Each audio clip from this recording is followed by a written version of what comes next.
I never thought I'd be the one telling this story. If you'd asked me 3 years ago whether I believed in miracles, saints, or anything beyond what I could see and touch, I would have laughed in your face. Not a polite, dismissive chuckle, but a real laugh. The kind that makes people uncomfortable because it carries too much contempt. I was David Ferraro, the black sheep, the skeptic, the one who rolled his eyes at family prayers and found excuses to skip Sunday Mass. I was 21 years old, working part-time delivering packages and picking up odd jobs wherever I could find them.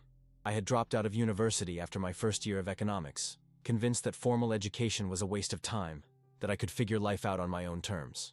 I believed in what I could see and touch, in cold, hard cash and immediate results. Everything else was superstition. I was wrong about everything. What happened in my grandmother's house in the autumn of 2023 changed me in ways I still struggle to put into words. It wasn't dramatic in the way movies portray miracles. There were no thunderclaps splitting the sky, no blinding lights filling the room, no booming voices from the heavens announcing divine intervention. What happened was quieter than that, subtler, more intimate, and somehow that made it more terrifying and more beautiful than anything I could have imagined. But I'm getting ahead of myself. To understand what happened that night, and what happened afterward, you need to understand who I was, who my family is, and why a single photograph became the center of everything. My family is what you might call traditionally Catholic. Not in the cultural, Christmas and Easter way that many Italian families practice their faith nowadays, but genuinely, deeply devoted. My grandmother, Nonna Lucia, has prayed the rosary every single day for as long as anyone can remember. She wakes at 5 in the morning, before the sun rises over Bergamo, and spends an hour in prayer before she does anything else. She has worn out dozens of rosaries over the years, the beads smoothed to a polish by her constant touch. My aunts organize parish events with the efficiency and dedication that other people bring to their careers. My uncle Giuseppe was once seriously considered for the priesthood before he met my aunt and chose a different path, though he still serves as a lector at their parish and leads Bible study groups on Tuesday evenings. And my mother, despite marrying my father who was always lukewarm about religion at best, maintained her faith with a quiet persistence that I found alternately admirable and irritating throughout my life. She never preached. She never lectured. She simply lived her faith, morning and evening prayers, weekly confession, daily mass when she could manage it around her work schedule. When I was a child, she would sit on the edge of my bed every night and teach me to pray, her voice soft in the darkness, her hand warm on my forehead. Growing up in this family meant growing up surrounded by holy cards tucked into mirrors and stuck to refrigerators, crucifixes on every wall in every room, statues of the Virgin Mary in garden alcoves, and conversations about saints that I found increasingly alien as I got older. When I was a child, I accepted it all without question, the way children accept everything about their world. The stories of miracles seemed as real to me as the stories in my history textbooks. Perhaps more real because they came from the mouths of people I loved and trusted. I remember believing that angels watched over me while I slept, that my guardian angel stood at my bedside, that heaven was a real place where I would see my grandfather again someday. But somewhere in my teenage years, something shifted. Maybe it was the philosophy classes in Liceo that introduced me to skepticism and rationalism, to Nietzsche and Sartre and the cold comfort of existentialism. Maybe it was the internet, where every belief could be deconstructed and mocked, where communities of atheists and agnostics offered intellectual frameworks that made faith seem childish and naive. Maybe it was just the natural rebellion of youth against everything our parents hold dear, the need to forge our own identity by rejecting theirs. Whatever the cause, by the time I was 18, I had quietly decided that religion was a comforting fiction that humanity had invented to cope with the fear of death. A useful fiction, perhaps. A beautiful fiction, even. But a fiction nonetheless. The universe, I concluded, was vast and indifferent. There was no grand plan, no divine purpose, no loving God watching over us. There was only matter and energy, cause and effect, the blind mechanics of a cosmos that didn't know or care that we existed. I didn't announce this to my family. I wasn't cruel about it, or at least I didn't think I was.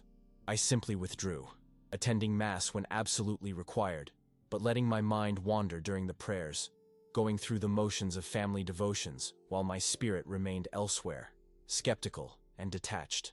I learned to fake it well enough that most of my family didn't notice. But my grandmother noticed. She always noticed, though she rarely said anything directly. Sometimes I would catch her watching me during Mass with an expression I couldn't quite read. Sadness. Maybe. Concern. Something deeper that I refused to examine. Then Carlo Acutis entered our family's consciousness, and everything got worse. I should clarify. Carlo Acutis had been beatified in October 2020, a ceremony in Assisi that my grandmother had desperately wanted to attend but couldn't due to the pandemic restrictions. But my family's intense devotion to him, the devotion that would eventually change everything, really began in earnest in 2022, when my cousin Elena claimed that praying to him had helped her pass her medical school entrance exams. Elena had been struggling. The test, the IMAT, is notoriously difficult, and she had failed it once already. Her second attempt was approaching, and she was paralyzed with anxiety, studying obsessively, but convinced she would fail again. My Aunt Maria suggested she pray to Carlo Acutis, this young beato who had been so good with computers, so modern, so relatable to young people. Elena, who had always been more devout than me but not as much as our grandmother, decided to try. She studied. She prayed. She passed. To me, the causation was obvious. Elena had studied harder than ever before. She had taken practice tests until she could do them in her sleep.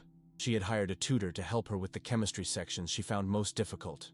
She had done everything right, and she had succeeded because of her own effort and intelligence.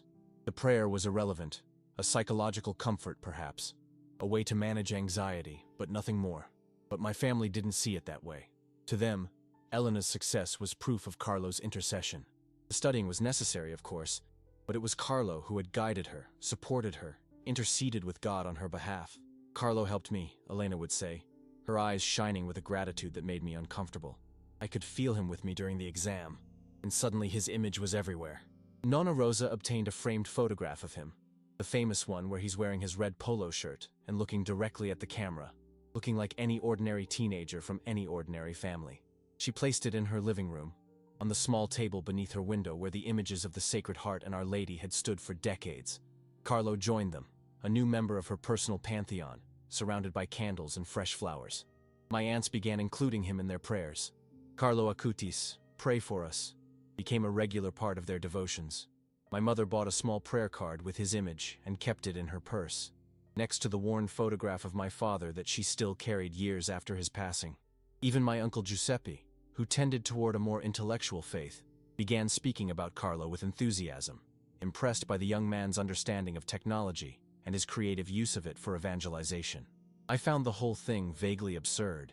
Here was a kid who had died in 2006, just a few years older than me when he passed, and my family was treating him like he was some ancient mystic from the Desert Fathers.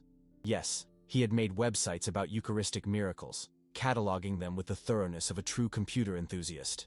Yes, he had apparently been very devout, attending Mass daily, praying the Rosary, spending time in Eucharistic adoration, but he was just a teenager. He played video games, PlayStation, and the same kinds of games I played. He had a dog, 2 cats, some fish. He ate at McDonald's. He was normal. The idea that he could somehow intercede from beyond the grave, that he had any special connection to the divine, that his prayers could influence the outcome of events in our world, seemed to me like the most obvious case of wishful thinking I had ever encountered. Carlo Acutis wasn't a saint. He was a dead teenager whose family had successful connections in the Vatican, or so I assumed.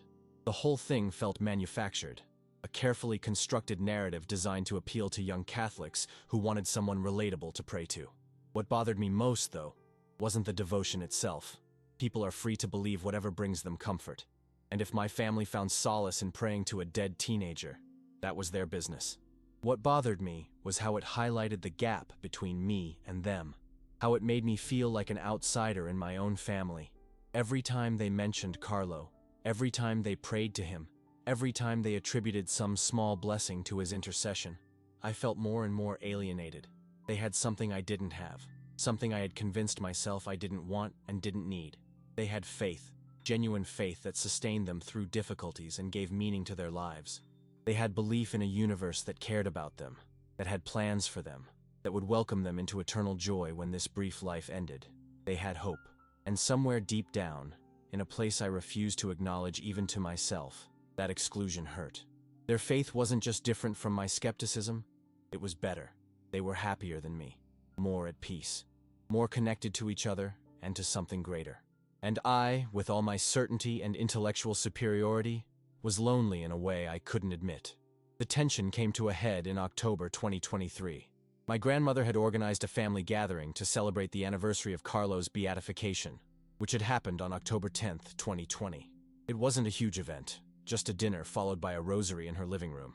But she had invited the entire extended family. Aunts, uncles, cousins, even some family friends who shared the devotion to Carlo. About 20 people in total, crowded into her modest apartment in a residential neighborhood of Bergamo, the same apartment where she had lived since marrying my grandfather 50 years earlier. I didn't want to go. I had an early delivery shift the next morning, I told my mother. I needed to rest. But she saw through the excuse, as she always did. "David, it's one evening," she said, her voice carrying that particular tone of patient disappointment that mothers perfect over decades of practice. "Your grandmother has been planning this for weeks. It would break her heart if you weren't there." So I went, already resentful, already preparing my mental defenses against what I knew would be an evening of prayers and pious conversation. I put on a collared shirt because my grandmother appreciated when we dressed nicely for family occasions. I brought a bottle of wine because even black sheep understand basic courtesy, and I steeled myself for hours of smiling and nodding, while everyone around me talked about things I didn't believe in. The dinner itself was fine. More than fine, actually.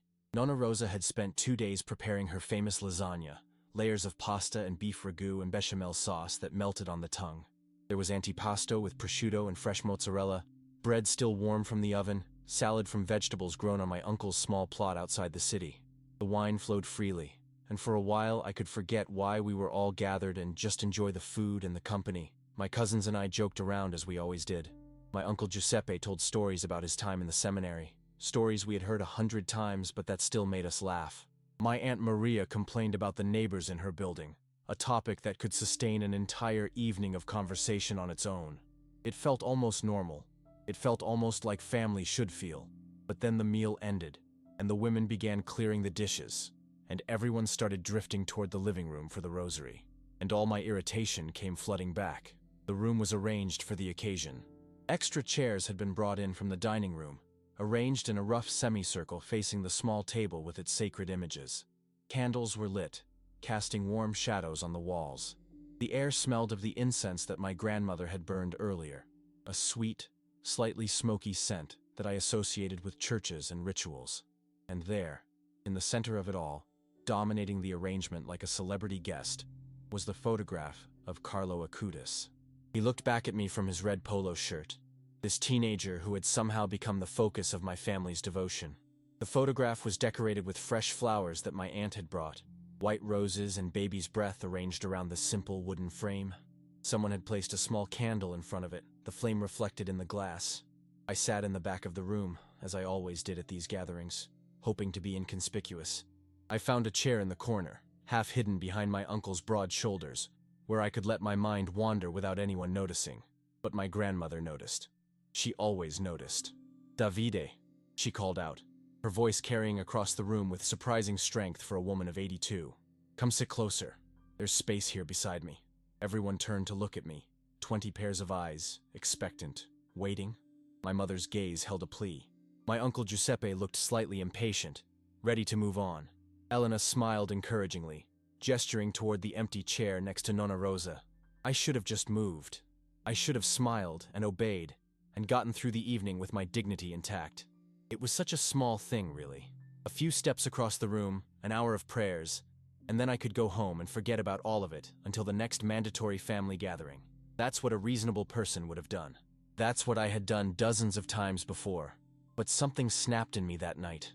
Maybe it was the accumulated frustration of years of feeling like an outsider, of biting my tongue while everyone around me talked about miracles and intercession and answered prayers.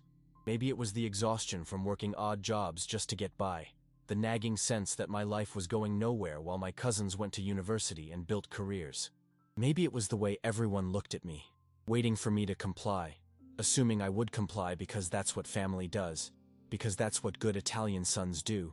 Or maybe it was something darker. Maybe it was the loneliness I couldn't admit, transformed into anger, because anger felt stronger than grief. Maybe it was envy of their faith, twisted into contempt because contempt felt safer than yearning. Maybe I wanted to burn it all down because I couldn't bear to want it anymore. "I'm fine here, Nonna," I said, and my voice came out harder than I intended. Sharper, almost hostile. The room went quiet. The easy conversation that had been continuing in pockets around the room died away. My mother shot me a warning look, her eyes wide, her mouth slightly open. My grandmother's face fell, the hopeful smile fading into something else. Hurt, confusion, a flicker of fear. I felt a stab of guilt that only made me angrier. Why should I feel guilty? I hadn't done anything wrong. I was sitting in a chair at the back of the room, that was all. Why did they have to make everything into a production? "David," my mother said, her voice low and tight. "Just come sit with your grandmother, please." "Why?" The word escaped before I could stop it, loaded with all the resentment I had been suppressing for years.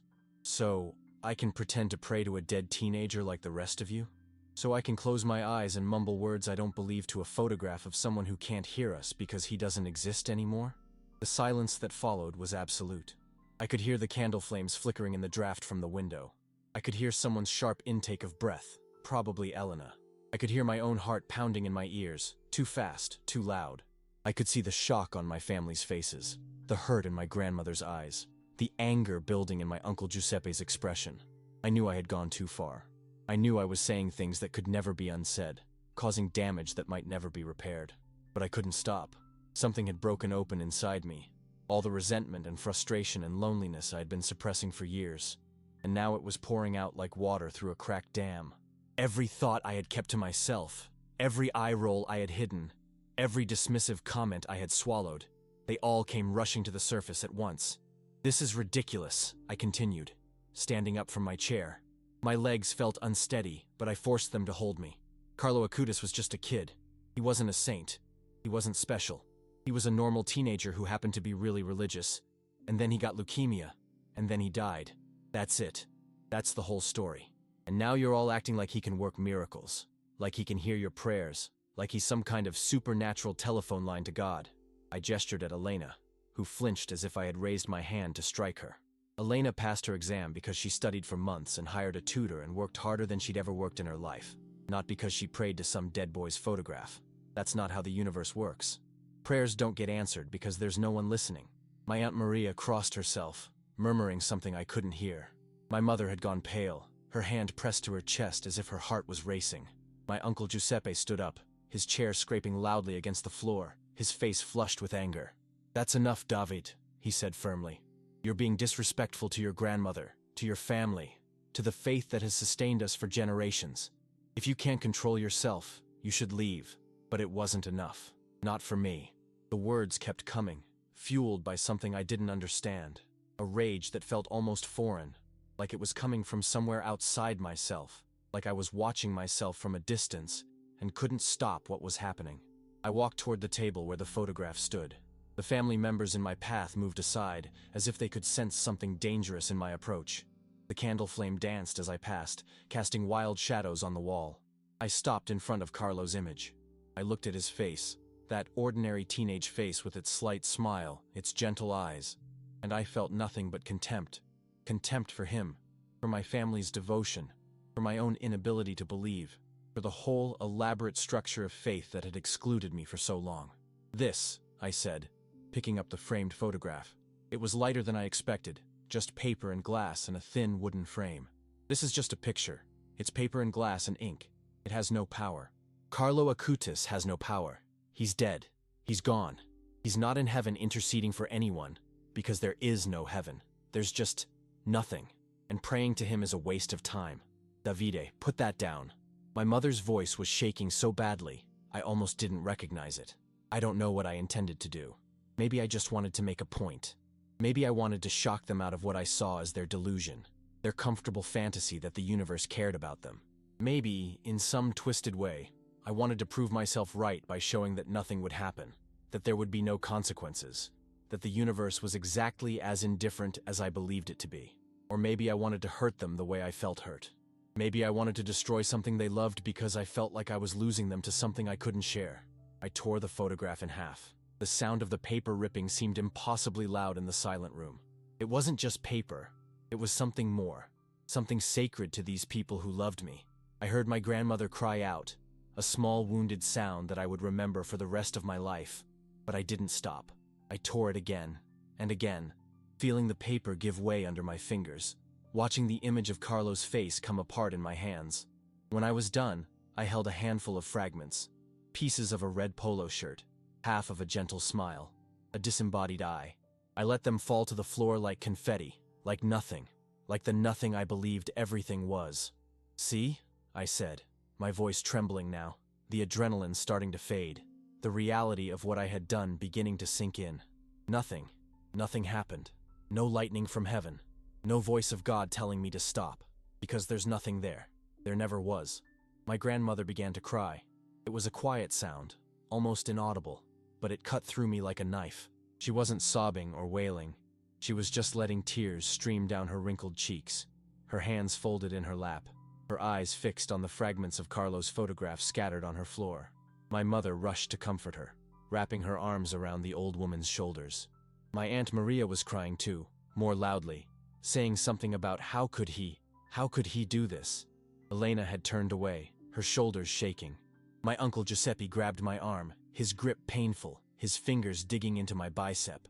"Get out," he said, his voice barely controlled. "Get out of this house right now. You've done enough damage for one lifetime." I looked around the room at my family, at the people who had loved me my whole life, who had welcomed me into their homes and their prayers, who had never stopped hoping that I would find my way back to faith. I looked at the devastation I had caused, the tears and the shock and the grief.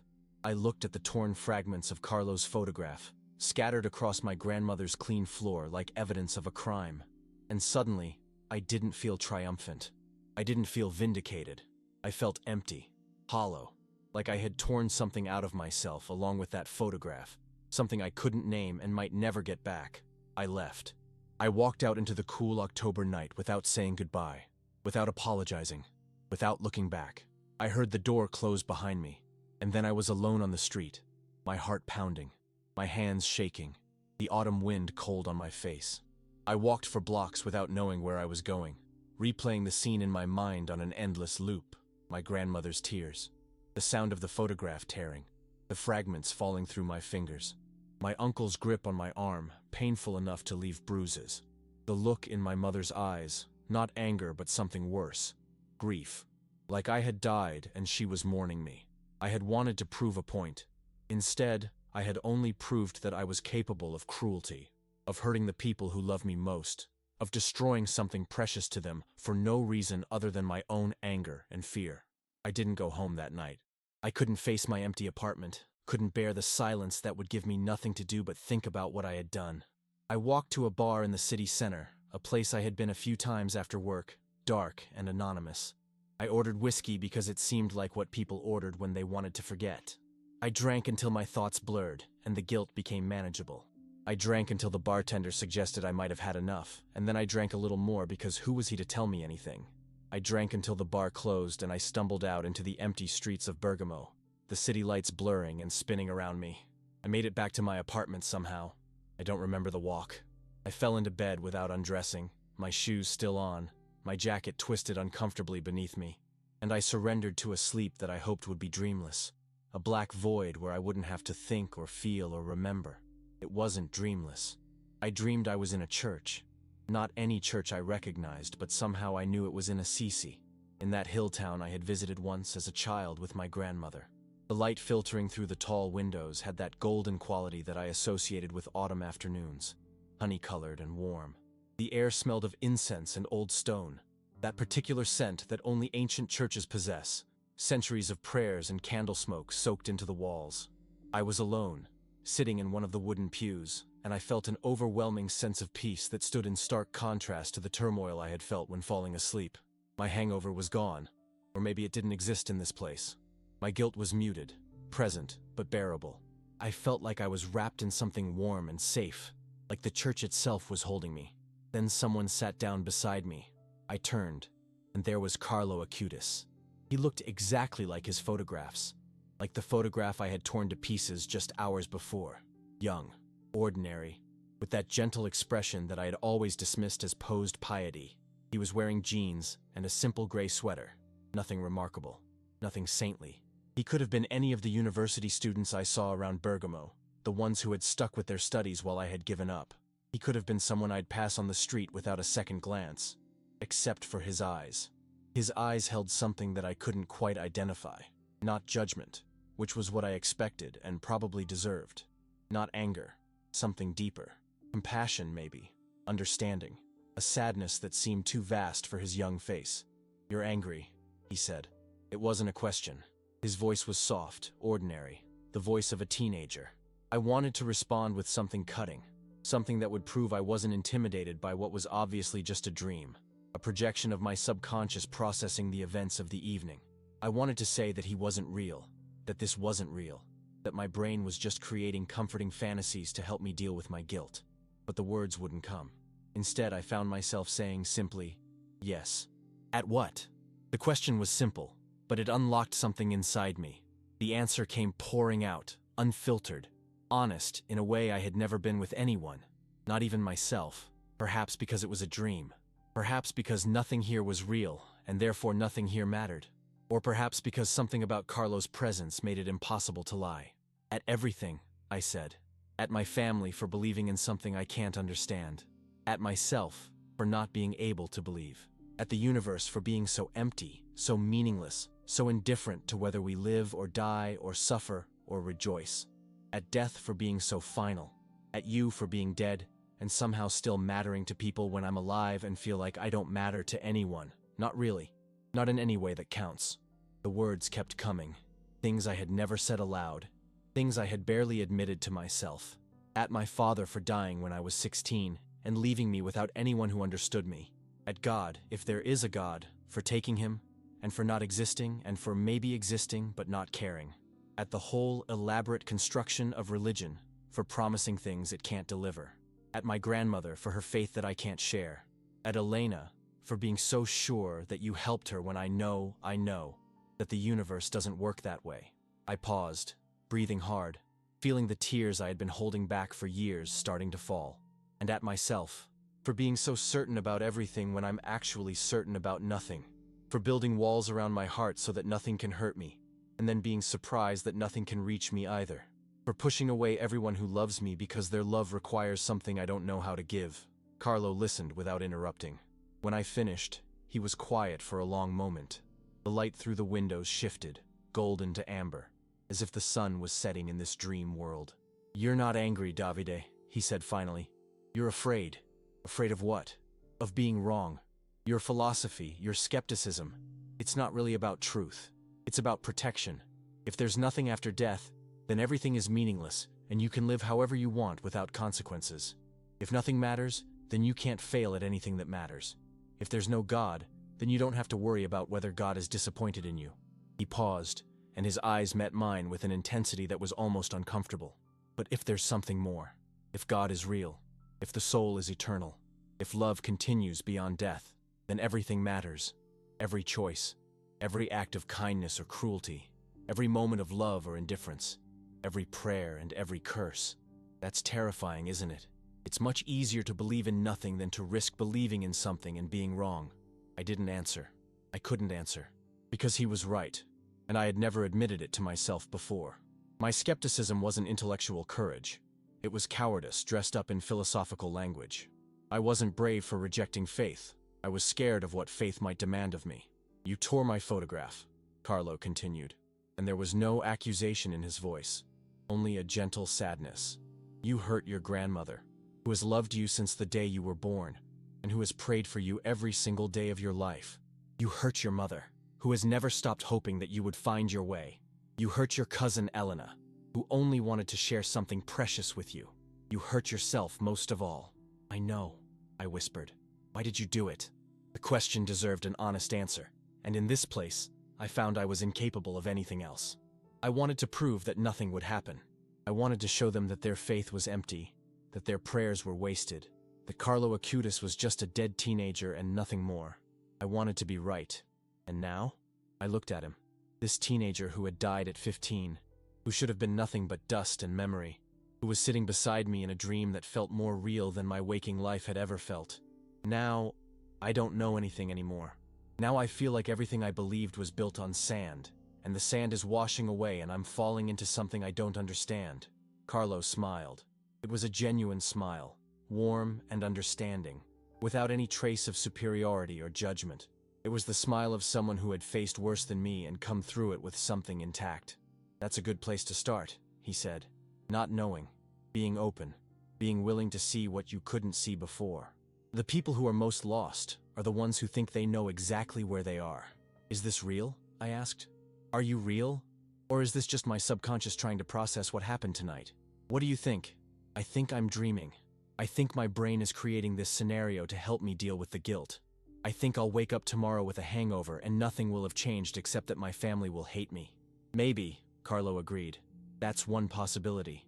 Or maybe there's more to reality than your philosophy allows. Maybe the wall between this world and the next is thinner than you think. Maybe dreams are sometimes more than dreams. Maybe prayers really do reach somewhere beyond the emptiness you believe in. Maybe love doesn't end with death."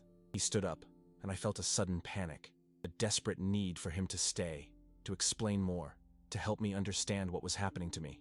"Wait," I said. "What am I supposed to do now? How do I fix what I've done? How do I face my family after tonight?" Carlo looked down at me with compassion that seemed too vast for his young face. "Go to your grandmother tomorrow," he said. "Look at the table where my photograph stood. Then decide what you believe." He began to walk away toward the altar of the church, his figure becoming less distinct with each step. "Carlo!" I called after him. He turned back, and for a moment I saw something behind him, something bright and warm that I couldn't quite focus on, like trying to look directly at the sun. "You're loved, David," he said. "More than you know, more than you've let yourself know. Don't be afraid of it anymore." And then I was awake. The morning light was filtering through my curtains, gray and pale, the light of a Bergamo autumn morning. My head ached from the alcohol I had drunk the night before, a pounding pressure behind my eyes. My mouth tasted like regret and stale whiskey. My shoes were still on. My jacket was still twisted beneath me, and I felt like I had been run over by a truck. But the dream was vivid in my memory. Every word Carlo had spoken etched into my mind like words carved in stone.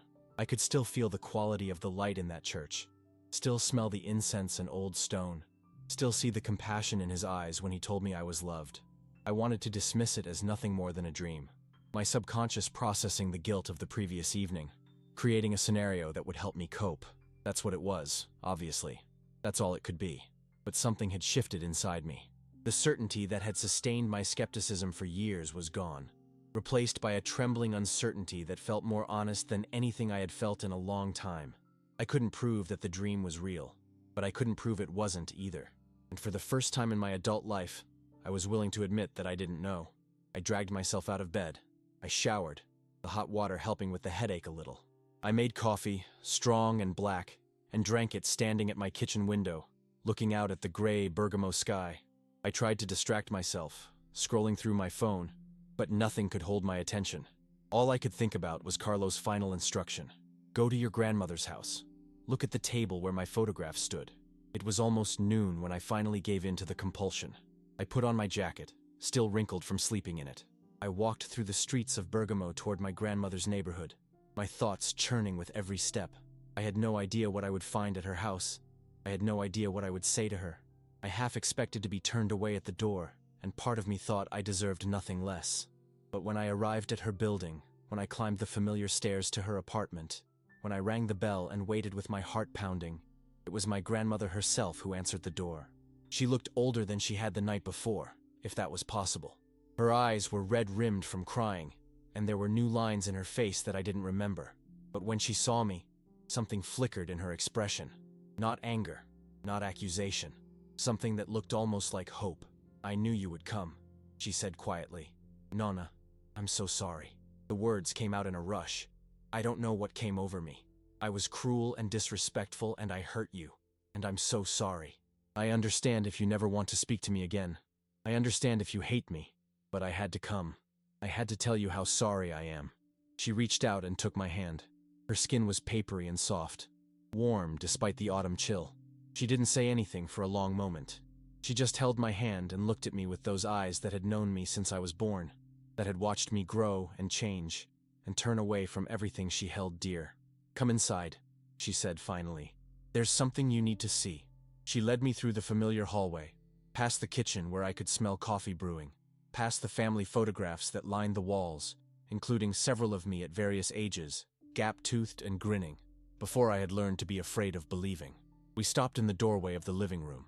The chairs were still arranged from the night before, not yet put back in their usual places. The candles had been extinguished, leaving little pools of dried wax. The images of the Sacred Heart and Our Lady remained in their places, serene and unchanging. And on the table, where Carlo's photograph had stood before, I destroyed it. The photograph was there.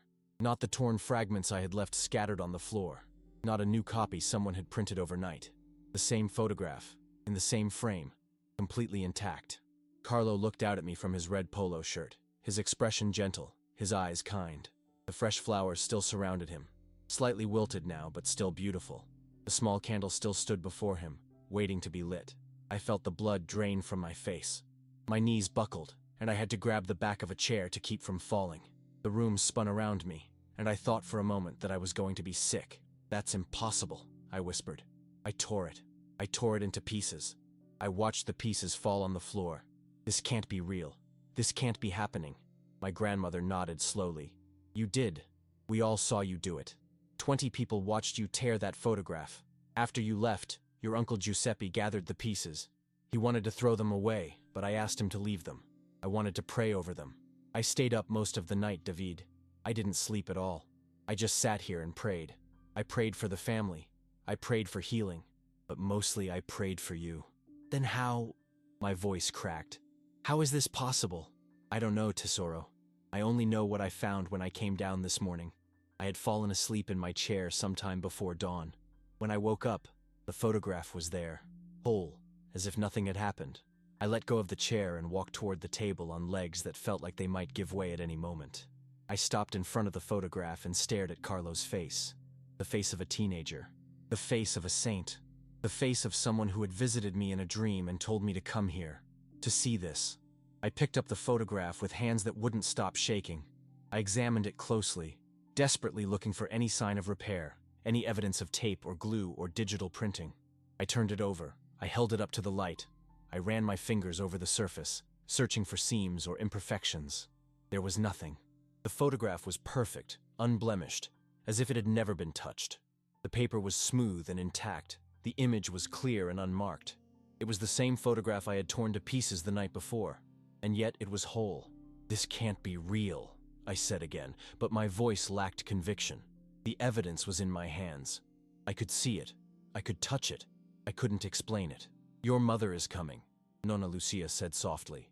"And your Aunt Maria. And Elena. I called them this morning. They all wanted to be here when you came. You knew I would come?" She smiled, and for a moment she looked like the young woman she must have been decades ago, full of faith and certainty and love. "Carlo told me you would, in my prayers this morning. I felt him telling me that you would come, and that I should show you the photograph, and that everything would be different now." I didn't know what to say. My entire worldview, the carefully constructed edifice of skepticism and rationalism that had sustained me for years, was crumbling around me. I was holding proof of something impossible, something that shouldn't exist, something that defied every law of physics I had ever learned. And yet here it was. Here I was, standing in my grandmother's living room, holding a photograph that I had destroyed, trying to understand how any of this could be happening. My mother arrived first. She came through the door without knocking, the way family does, and stopped short when she saw me standing by the table with the photograph in my hands. She looked at me for a long moment, her face unreadable. Then she walked across the room and took me in her arms, holding me tight the way she used to when I was a child and had woken from a nightmare. "I'm sorry, Mama," I said into her hair, feeling the tears I had been holding back finally begin to fall. "I'm so sorry for everything." "I know, Tesoro," she whispered. "I know." When my Aunt Maria and Elena arrived a few minutes later, they found us still embracing, my grandmother watching with tears streaming down her face. Aunt Maria saw the photograph in my hands and crossed herself, murmuring a prayer. Elena's face went pale as understanding dawned. "That's not possible," Elena said slowly, echoing my own words. "I saw the pieces. I helped Uncle Giuseppe pick them up. That photograph was destroyed." I handed it to her. She examined it with the same disbelief I had felt, turning it over, holding it up to the light, looking for any explanation. "There's no repair," she said. "It's not even a new copy. This is the same photograph. The same frame. How? No one had an answer. We stood in silence, passing the photograph from hand to hand, each of us confronting the same impossible reality. My uncle Giuseppe arrived, and he examined it with the same thoroughness, the same confusion. He had been the one to gather the pieces. He knew better than anyone that the photograph had been destroyed beyond any possibility of repair. Finally, my grandmother spoke. "Perhaps," she said gently, "we should ask Carlo." She meant pray. She wanted us to pray together, to seek understanding from the source of this miracle. A day earlier, I would have refused. A day earlier, I would have dismissed the whole thing as some kind of trick or mass delusion, found some rational explanation, and clung to it like a drowning man clings to driftwood. But I had dreamed of Carlo. I had heard his voice. I had seen the compassion in his eyes. I had felt, for the first time in years, that I might not be alone in the universe. And now I was holding evidence that something beyond my understanding had occurred. "Yes," I heard myself say. "Let's pray." We gathered in the living room, in the same chairs where we had sat the night before. My grandmother led the rosary, her voice steady and sure, unchanged by the miraculous events of the morning. And this time, I didn't let my mind wander. I listened to the words. I let them wash over me. I opened myself to whatever might be waiting beyond the walls of my certainty. I can't say that I felt anything miraculous during that prayer. There was no surge of mystical energy, no visions of heaven, no voices speaking directly to my soul. But there was something, a quieting of the turmoil inside me, a sense of being held, even in the midst of my confusion and doubt, a feeling that, whatever had happened, I was not alone. After the rosary, we talked. For hours, we sat in my grandmother's living room and talked. I told them about my dream, about Carlo's words, about his instruction to come and look at the table. My grandmother told us about her night of prayer, about the certainty she had felt that something was going to happen. My mother shared her fears about my distance from the family, from the faith, from her. My Aunt Maria spoke about her own moments of doubt, the times when she had struggled to believe. It was the most honest conversation I had ever had with my family. For the first time in years, I wasn't defending my position or attacking theirs. I wasn't building walls or preparing counter-arguments. I was simply listening, sharing, being present. Elena asked the question that was on everyone's mind. What does this mean? The photograph being restored, I mean. What's the message? I thought about it for a long moment before answering. Maybe, I said slowly, feeling my way toward understanding. It means that what we break can be healed. That destruction isn't the final word. That there's something working in the universe that wants to restore what we damage in our anger and fear. My grandmother nodded, fresh tears streaming down her face. That's what Carlo showed me when I prayed, she said. That he wasn't angry at you, Davide. He was sad for you. He wanted you to know that you're loved, even when you're lost. Especially when you're lost. I looked at the photograph again, now resting on the table in its place of honor. Carlo's face, young and ordinary, gazed back at me. And for the first time, I didn't feel contempt or dismissal. I felt connection.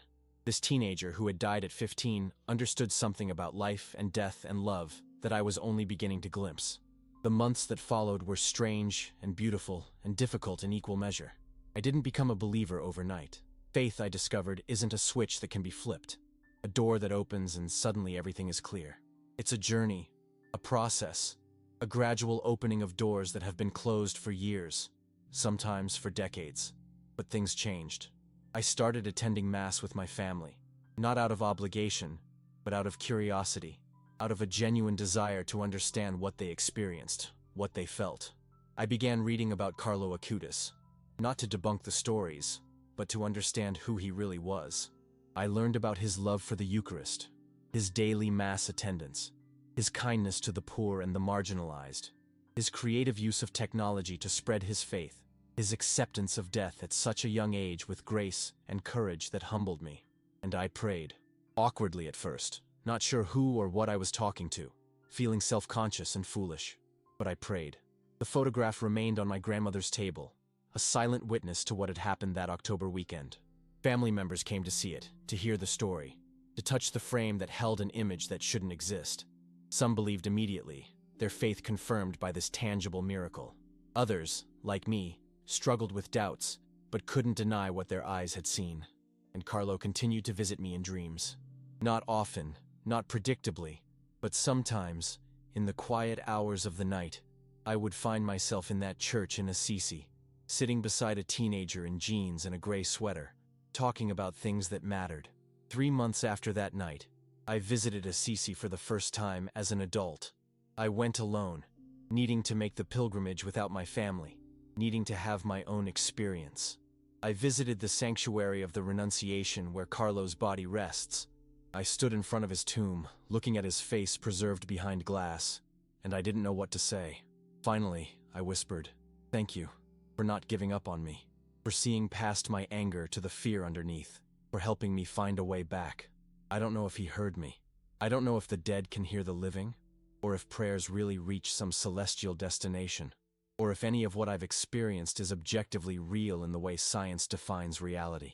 But as I stood there, I felt something, a warmth in my chest, a lightening of the weight I had carried for so long, a sense that, whatever the truth of the universe might be, I was not alone. I'm 24 now. I'm still working odd jobs, still figuring out what I want to do with my life. I've thought about going back to school, maybe studying something that actually interests me this time. I still have doubts. I probably always will. The questions haven't gone away, and sometimes in the quiet of the night I wonder if I'm fooling myself, if I'm just choosing to believe because belief feels better than emptiness. But doubt, I've learned, isn't the opposite of faith. The opposite of faith is certainty, the kind of certainty I had before, the certainty that closed me off from possibilities, that insisted I already knew everything worth knowing, that protected me from hope because hope is dangerous. I tore Carlo Acutis' photograph because I wanted to prove that nothing would happen, that the universe was as empty and indifferent as I believed. Instead, something happened. Something I can't explain. Something that shattered my certainty and opened a door I had kept locked for years. I don't know what's on the other side of that door, but I'm walking through it, one step at a time. My grandmother still prays to Carlo every day. The photograph still stands on her table, surrounded by fresh flowers that she replaces every week. When family members visit, they often stop to look at it, to remember the night when Davide Ferraro tore a saint's image to pieces and woke up to find it whole again. Some of them see it as proof of Carlo's holiness.